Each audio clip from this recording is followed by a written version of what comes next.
আসসালামু আলাইকুম। নাফিসা তাবাসসুম স্বাগত জানাচ্ছি এনটিভির মধ্যরাতের খবরে। ক্রাউন সিমেন্ট শিরোনাম দেখছিলেন, এবার পুরো খবর।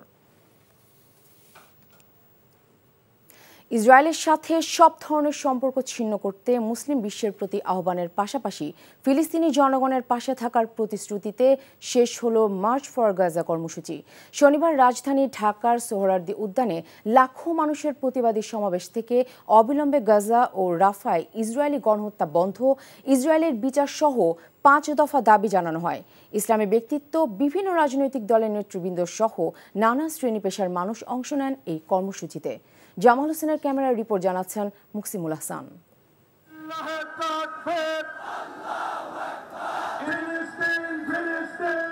বিক্ষুব্ধ মানুষের পদযাত্রা আর প্রতিবাদী জনতার মিছিল স্লোগানে সকাল থেকে সন্ধ্যা অবধি প্রকম্পিত হয় রাজধানী ঢাকার রাজপথ।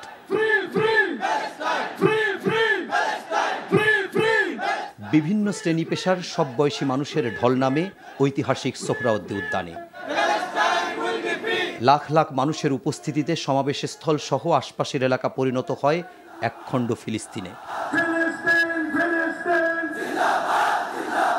স্টপ জেনোসাইড, ফ্রি প্যালেস্টাইন এমন স্লোগানে ফিলিস্তিনের পতাকা এবং ইসরায়েল বিরোধী নানা প্লাকার্ড নিয়ে সাধারণ মানুষ যোগ দেয় মার্চ ফর গাজা কর্মসূচিতে।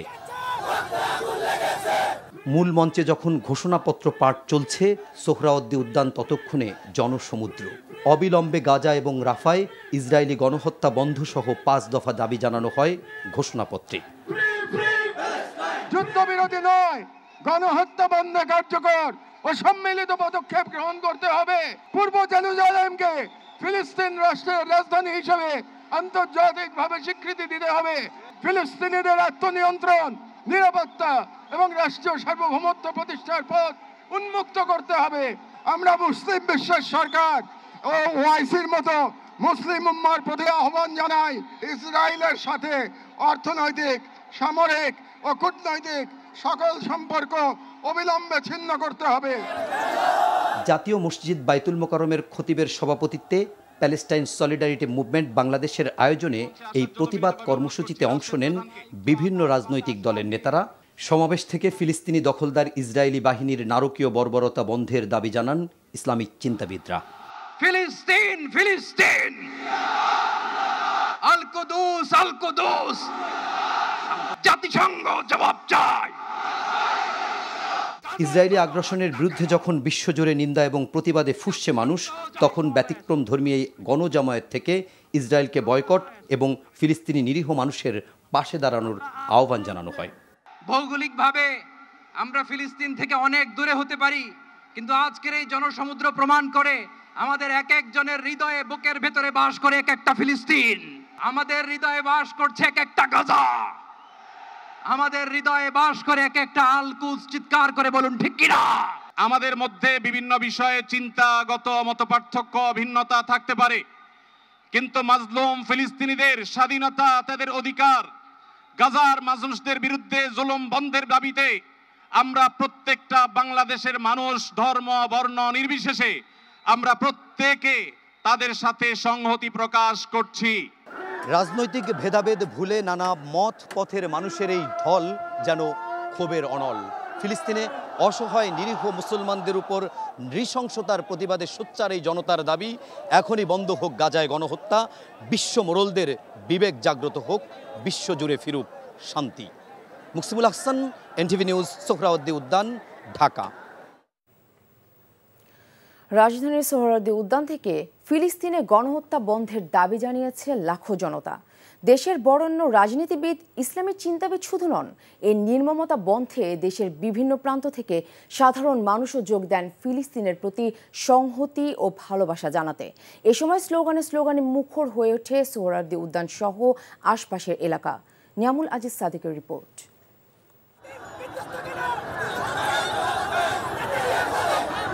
এক অন্যরকম দিন গাজাবাসীর জন্য উৎসর্গ করল বাংলাদেশের মানুষ।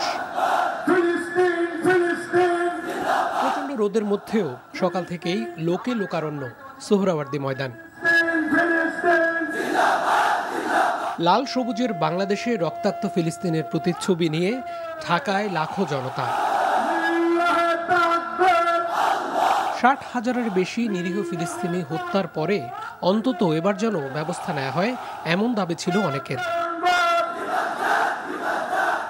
আমরা প্যালেস্টাইনের মুক্তি চাই। আমরা মুসলিম হিসাবে আমাদের মুসলিমের একটা দায়বদ্ধতা আছে, সেই থেকে আমরা ঘরে থাকতে পারি না। ফিলিস্তিনি বাচ্চাদের যেভাবে নির্যাতন নিপীড়ন করছে সেই সংগ্রাম করতে আমরা এসেছি। চাচ্ছি যে পুরো ফিলিস্তিন গাজা এদের জন্য যুদ্ধ থেমে যায়।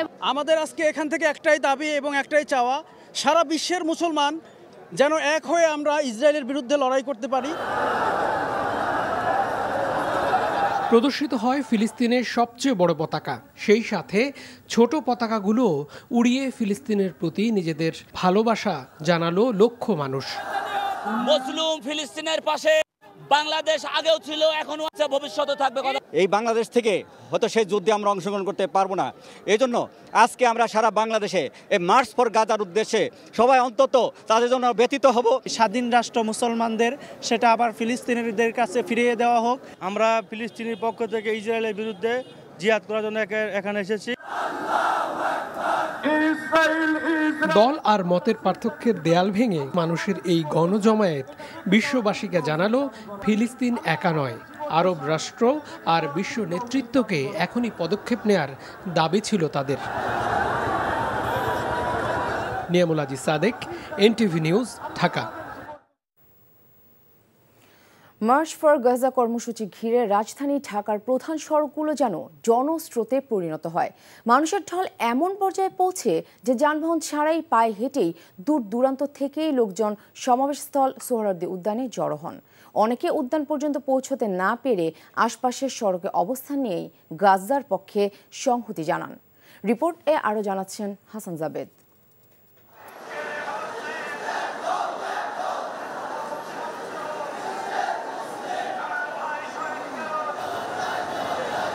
পূর্ব ঘোষিত মার্চ ফর গাজা কর্মসূচিতে অংশ নিতে শনিবার সকাল থেকেই রাজধানী এবং এর আশপাশের জেলা থেকেই জনতার স্রোত আসতে থাকে সোহরাওয়ার্দী উদ্যানের দিকে। সবার হাতেই ছিল ফিলিস্তিনের পতাকা, ছিল ইসরায়েল বিরোধী স্লোগান। গাজায় ইসরায়েলি আগ্রাসনের প্রতিবাদ জানাতেই এই সমাগম। গাজাতে ফিলিস্তিনের উপরে যে আক্রমণ করতেছে এগুলো প্রতিবাদ জানানোর জন্য আমরা আসছি। ইসরায়েল গাজাতে যে গণহত্যা চালাচ্ছে, শিশু নারী তাদের উপর যে নির্যাতন চালাচ্ছে, এগুলো বন্ধ হোক। ফিলিস্তিনের স্বাধীনতা চাই, গাজার গণহত্যা বন্ধ চাই।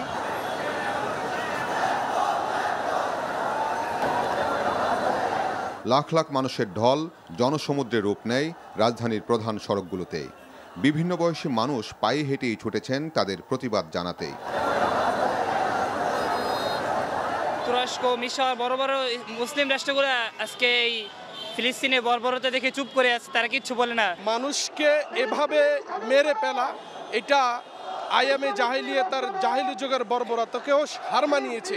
অন্তর থেকে আমাদের তাদের প্রতি ঘৃণা, যারা যে গণহত্যার মুখ করছে, আল্লাহ তাদের বিচার অবশ্যই করবে। ইসলামের বিজয় একদিন হবে। মানুষের এই স্রোতে থেমে যায় যানবাহনের চাকা। কর্মসূচি শেষ করে আবার পায়ে হেঁটেই নিজ গন্তব্যে ফেরেন তারা। পুরো দিন জুড়েই রাজধানী ঢাকা ছিল লোকে লোকারণ্য। সবার মত পথ ছিল অভিন্ন, সবাই যেন মিলিত হয়েছিল একখণ্ড গাজায়।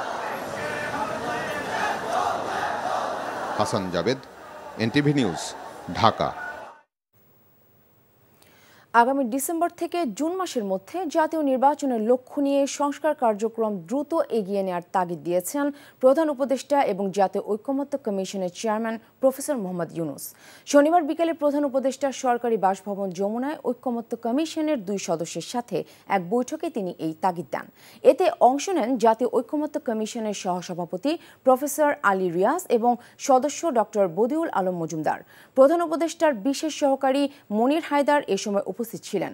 বৈঠকে প্রফেসর আলী রিয়াজ ও ডক্টর বদিউল আলম মজুমদার জাতীয় ঐকমত্য কমিশনের কার্যক্রমের দ্রুতগতি সম্পর্কে কমিশনের চেয়ারম্যানকে অবহিত করেন। তারা জানান, বিভিন্ন সংস্কার কমিশনের সুপারিশগুলো নিয়ে রাজনৈতিক দলগুলোর সঙ্গে পৃথকভাবে আলোচনা চলমান রয়েছে।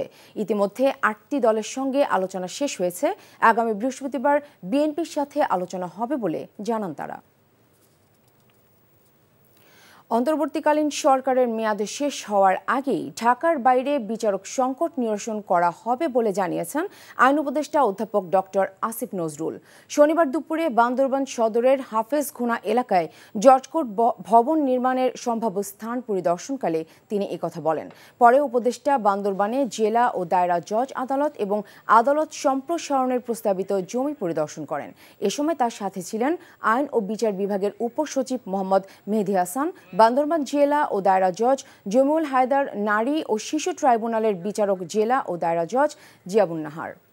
বিচারক সংকট আছে, আপনাদের লজিস্টিকের সংকট আছে, আমরা সব কিছু দেখার চেষ্টা করব। আমরা অল্প দিন হলো আসছি না, বুঝছেন না, এটা নিয়োগ দিতেও তো অনেকদিন সময় লাগে। বিচারক সংকট থাকবে না, আমরা সরকারে থাকতে থাকতে সমস্যাটা মোকাবেলা করব।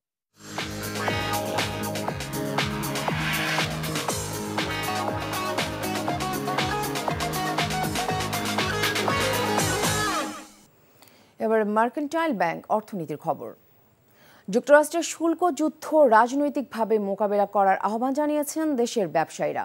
একই সাথে এলডিসি গ্রাজুয়েশন আরও 3 বছর পেছানোর দাবিও জানিয়েছেন তারা। শনিবার দুপুরে রাজধানীর গুলশান ক্লাবে Bangladesh textile mills association BTMA আয়োজিত আলোচনা সভায় এসব কথা বলেন ব্যবসায়ীরা। ভারতের ট্রান্সশিপমেন্ট বাতিল নিয়ে BCI সভাপতি আনোয়ারুল আলম চৌধুরী পারভেজ জানান, এতে দেশের শিল্পখাত কিছুটা উদ্বেগের মধ্য দিয়ে যাচ্ছে।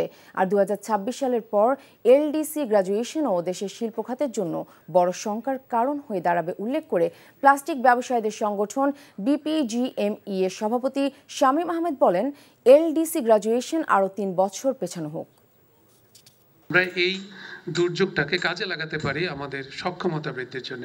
এটা একটা ভালো সময় হতে পারে ইউটিলাইজ করার এবং গভর্নমেন্টকে এক্ষেত্রে পরামর্শ দেওয়ার, যে জায়গাগুলিতে স্ট্রিমলাইন করা দরকার। ইন্ডিয়া আমাদের ট্রান্সশিপমেন্ট বন্ধ করে দিয়েছে। আমাদের লোকাল ক্যারিয়ারের সক্ষমতা বাড়ানো, অথবা কেউ যদি লোকাল ক্যারিয়ার ইউজ করে তাকে কিন্তু ইনসেন্টিভ দেওয়া যেতে পারে এই ট্রান্সপোর্টেশনের জন্য। সেই জায়গাগুলিতে আমাদের ফোকাস করা যেতে পারে। দেশের ইসলামী ব্যাংকগুলো একীভূত করে 2টি বড় ব্যাংক করা হবে। কেন্দ্রীয় ব্যাংকের গভর্নরের এমন মন্তব্যকে ইতিবাচক হিসেবে দেখছেন ব্যাংকার ও বিশ্লেষকরা। তারা বলছেন, এতে বাংলাদেশ ব্যাংকের তত্ত্বাবধানে দুর্বল ব্যাংকগুলো সবল ব্যাংকে পরিণত হওয়ার সম্ভাবনা রয়েছে। তবে ব্যাংক একীভূত হওয়া নিয়ে এখনও ইসলামী ব্যাংকগুলোর সঙ্গে আলোচনা শুরু হয়নি বলে জানিয়েছেন ফার্স্ট সিকিউরিটি ইসলামী ব্যাংকের চেয়ারম্যান সেলিম মালিকের রিপোর্ট। দেশের 10টি ইসলামী ব্যাংকের মধ্যে 2010 সালের পর থেকে একে একে 6টি দখলের ন্যায় স্বৈরাচার শেখ হাসিনার মদতপুষ্ট এস আলম গ্রুপ। এরপরের ইতিহাস কেবলই লুটপাটের। নামে বেনামে ঋণ নিয়ে গ্রুপটি বিদেশে পাচার করেছে হাজার হাজার কোটি টাকা। আর অর্থ হারিয়ে অনেকটাই নিঃস্ব হয়ে গেছে গ্রুপটির শরিয়া ভিত্তিক ব্যাংকগুলো। এবার দুর্বল ইসলামিক ব্যাংকগুলোকে একত্র করার উদ্যোগ নিচ্ছে সরকার। কেন্দ্রীয় ব্যাংকের গভর্নর জানিয়েছেন, 10টি ব্যাংক রূপান্তর হবে 2টিতে।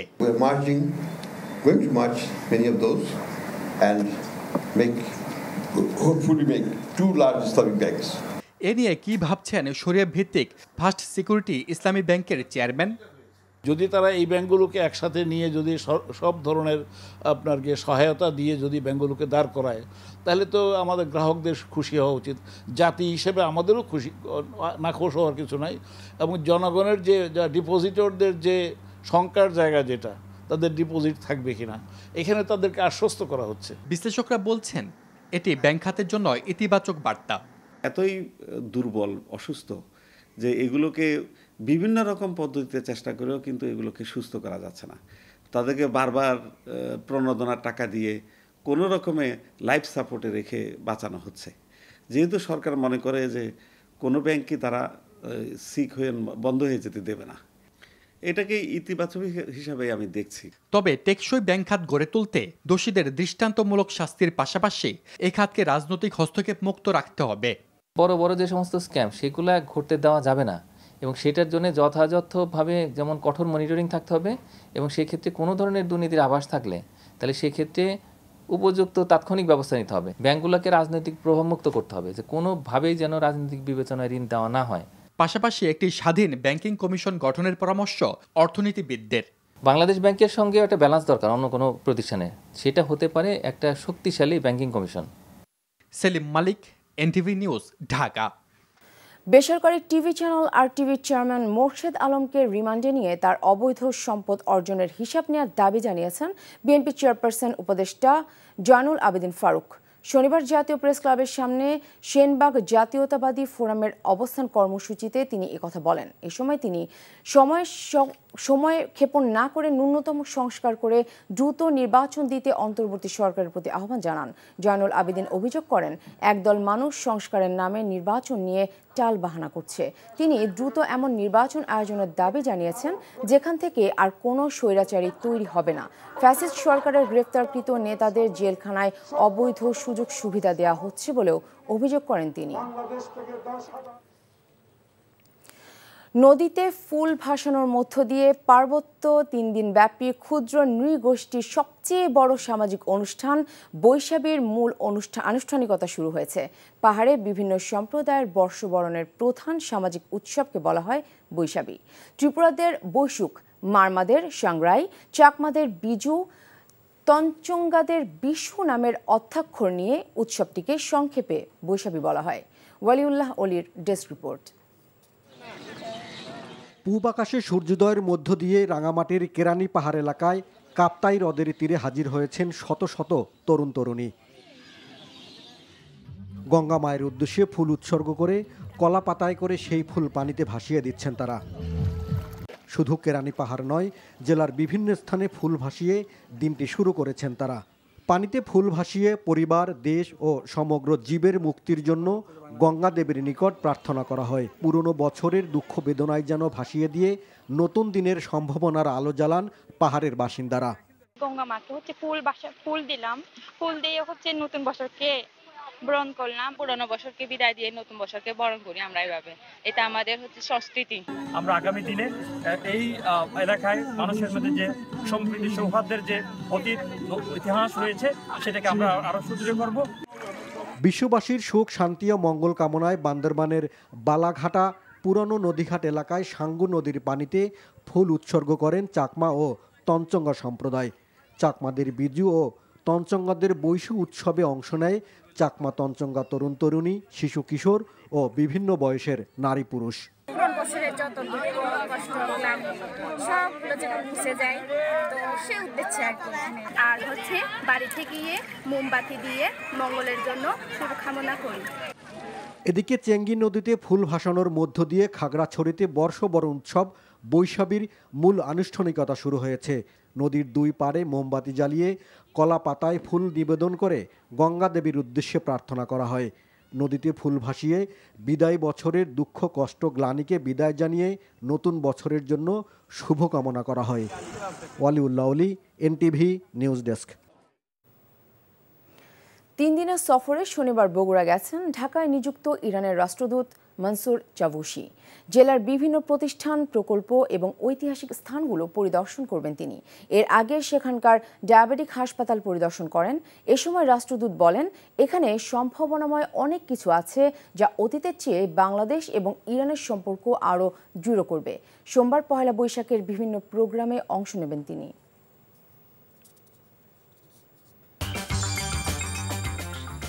এই ছিল মধ্যরাতের খবরে। এই খবরের ভিডিও সহ আপডেট জানতে ভিজিট করুন এনটিভি অনলাইন www.ntv.com। এছাড়াও এনটিভির জনপ্রিয় সব অনুষ্ঠান ও খবরের আপডেট জানতে ভিজিট করুন আমাদের ইউটিউব ও ভেরিফাইড ফেসবুক পেজ। সকাল 7:30টায় সকালের খবর দেখার আমন্ত্রণ রইল। ধন্যবাদ সবাইকে।